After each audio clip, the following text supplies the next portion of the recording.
पुण्यातील कल्याणीनगर भागात पोर्शेच्या धडकेत 2 जण ठार झाले आहेत।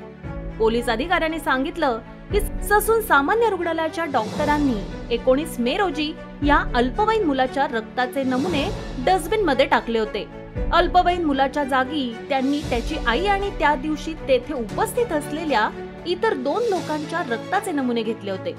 ही धक्कादायक गोष्ट समोर आल्यानंतर पोलिसांनी मुलाची आई शिवानीचे रक्ताचे नमुने देखील घेणार आहे। याला कायदेशीर मान्यता मिळाल्यानंतर या प्रकरणात आता मुलाच्या आईवरही कारवाई केली जाणार आहे। अपघाताला कारणीभूत असलेल्या अल्पवयीन आरोपीला 19 मे रोजी अपघातानंतर वैद्यकीय तपासणीसाठी पुण्यातील ससून शासकीय रुग्णालयात नेण्यात आलं होतं। त्या दरम्यान मुलाच्या कुटुंबियांनी डॉक्टरांना पैशाचा आमिष दाखवत श्रीहरी नावाच्या व्यक्तीने मुलाच्या रक्ताचा नमुना घेतला, परंतु त्यात अल्कोहोल असू शकतं हे लक्षात आल्यानंतर ते बदलण्याचा निर्णय घेण्यात आला। यासाठी 3 लाख रुपये घेण्यात आले। रजेवर असताना देखील डॉक्टर अजय तावरे याने यात हस्तक्षेप केला। 2 मुलांच्या ऐवजी इतर रुग्णाच्या रक्ताचे नमुने तपासणीसाठी देण्यात आले।